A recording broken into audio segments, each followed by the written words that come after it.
Wala pang pelikulang tulad nito. Drugs, scams, murder. And some parts of the story connect to Rodrigo Duterte na nakakulong sa ICC ngayon. The story revolves around this guy, Lin Weixiong. Ano yung ginawa ni Lin Weixiong matapos kumita sa Pilipinas ng pandemic? Nakita namin sa isang investigasyon na nakipagnegosyo siya sa isang foreign group na nasasangkot sa akusasyon ng illegal drugs at scamming. Wanted na sa Pilipinas ang boss na to, si Lin Weixiong. May warrant siya para sa kasong graft dahil sa maanumaliyang family contracts. Pero marami pang issue sa kanya tulad ng drugs at scams na hindi pa masyadong natututukan dito. There is really a necessity to really establish the identities of this person in order that we can also establish his links to all these companies that are apparently involved in drugs and other financial scams all over the world. Mainit sa mata noon ng House Quad Committee si Lin Weixiong na may alias daw na Alan Lim. Malapit kasi siya kay Michael Yang na malapit naman kay former President Rodrigo Duterte. At ayon sa nagtatagong whistleblower na si Eduardo Asierto, sinabihan na niya noon si Duterte na may ugnayan daw sa drugs yung dalawa. Pero imbis na paimbestigahan sa kanya, ginipit pa raw siya. Nadiscover namin yung protection na ibinigay ni Pangulong Duterte sa dalawang drug personalities na si Michael Yang at si Alan Lim. Pinasawan po nila ako eh. Meron po akong warrant of arrest kaya nagtatago ako at meron po nakapatong sa akin na 10 o 15 million para po mapatay nila ako. Nakita ng mga prosecutor ng Office of the Ombudsman na bukod sa mga nakadeklarang may-ari ng family, si Lin Weixiong ang tunay na kumokontrol ng pera. Inamin na rin naman ng declared owners ng family na si Michael Yang ang guarantor nila. At ang family, kahit na baguhan at maliit ang kapital, halos 8 bilyong piso yung nakuha nilang kontrata ng COVID-19 pandemic. Dahil dito, kinasuhan sila at nagtago na rin si Lin Weixiong. Kahit kailan, hindi humarap si Lin Weixiong sa Senado man yan noong 2021 or sa House Quadcom noong 2024. Kasali ang Rappler sa isang cross-border investigation na pinangunahan ng OCCRP or Organized Crime and Corruption Reporting Project. Higit 1 taon yung project na to. At dito, nakita naming may iba pang modus na kinasasangkutan sa ibang bansa si Lin Weixiong.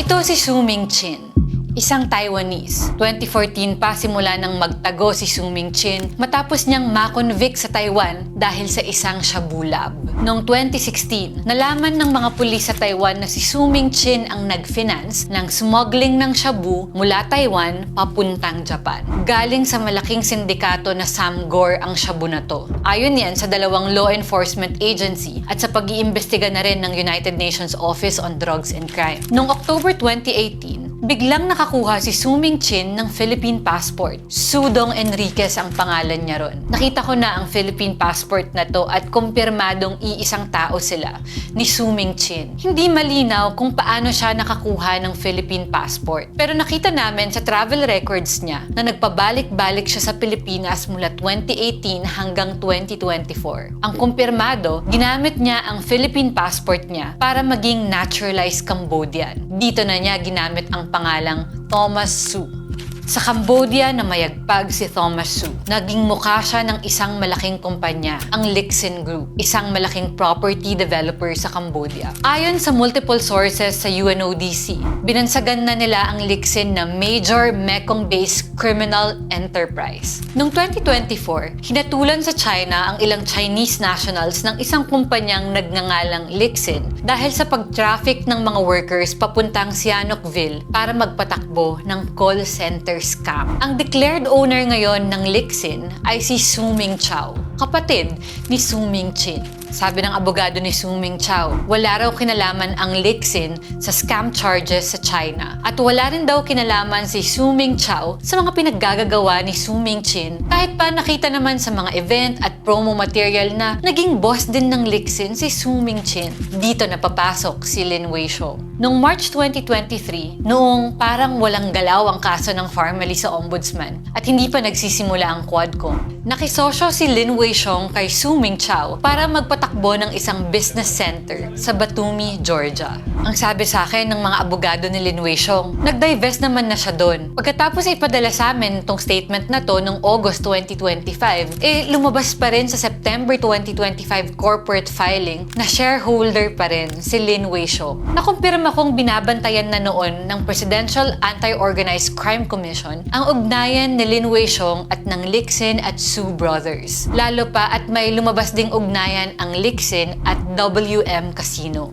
Ayon sa source ko sa intelligence community, iniimbestigahan na raw nila noon pa kung may ugnayan ang WM Casino at ang Nine Dynasty Junket Operator. Kung matatandaan nyo, ang Nine Dynasty Junket ang dinaanan ng ransom money para sa businessman na si Anson Ke. Gumamit ng cryptocurrency ang mga kidnapper ni Ke. Sanga-sanga na ngang criminal enterprise. Pero balik tayo kay Lin Weishong. Ang kaso niya lang sa Pilipinas ay graft dahil nga sa Farmally contracts. Pero sinabi ng Quadcom noon na ang pogo niya na Sean Wei ay may interlocking shareholder connection sa warehouse sa Mexico, Pampanga na pinagtaguan ng smuggled shabu. At ilan sa mga service provider na kasama sa master license nila ay dun sa scam compound sa Bamban Tarlac nag-operate. Natapos ang Quadcom hearings na hindi kailanman nagpakita sina Lin Weishong at Michael Yang.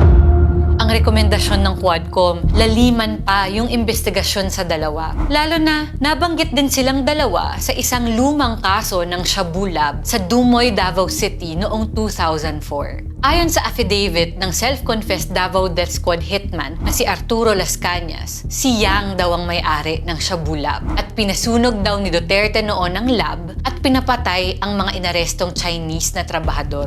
Kasama ang affidavit ni Las Cañas sa mga ebidensyang tinitignan ng International Criminal Court sa kasong Crimes Against Humanity laban kay Duterte. Sa lalim at lawak ng koneksyon ni Lin Weishong, bakit hindi pa siya nahahanap? O hinahanap nga ba siya? If you have more information about this story or you want to send tips and leads, send an email to investigative@rappler.com.